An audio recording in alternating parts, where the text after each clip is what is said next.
Good morning sa inyo mga kalapatids. Ito na naman ang tutanlop.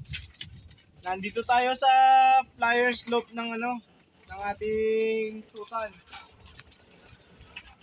Ito na sila yung mga baby galing sa ilalim. Dito ko nakalagay ngayon. Dito sila tinitraining.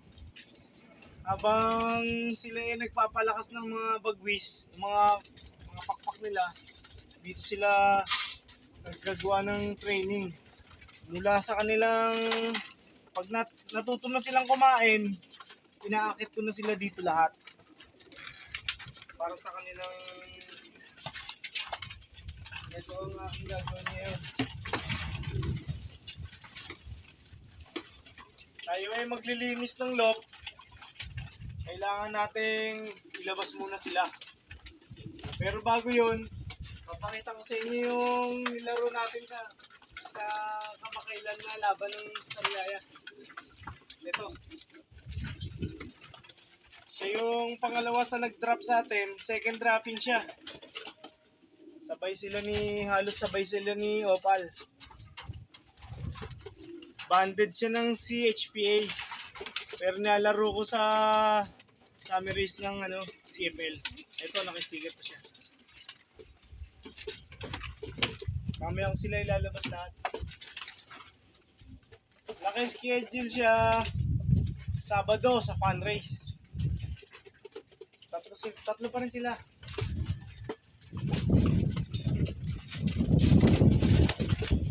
Ito naman ang ating first dropper noong nakaraang Sariaya. Ito pa yung leg band niya. Siya si Opal. Banded siya ng PHA foam ring.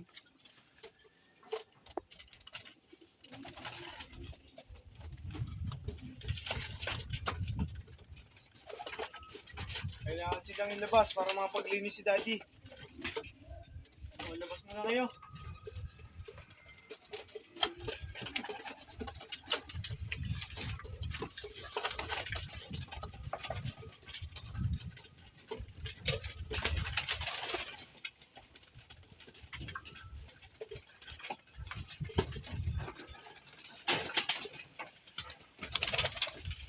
Labas muna kayo, labas. Labas muna. Labas muna kayo. Labas.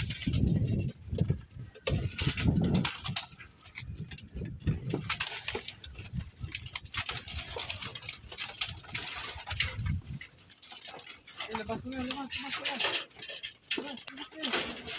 Labas.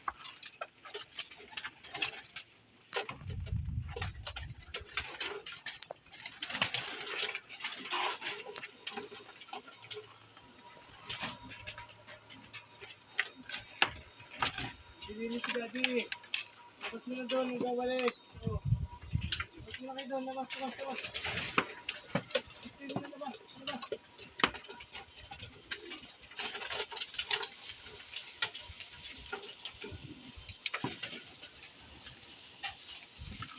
Labas ka dyan, para makita nila yung heri.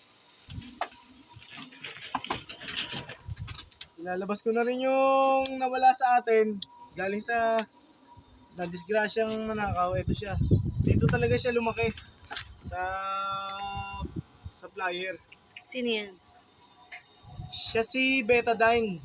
Si Betadine. Pinangalanan ko siyang Betadine kasi galing siya kay Robert Cruz. Shoutout sa'yo pare. Naglalaro siya sa CSW. Ito ngayon siya. Unang gift bird sa akin to ni Robert Cruz. Ibon niya to. Testingin natin siya ngayon.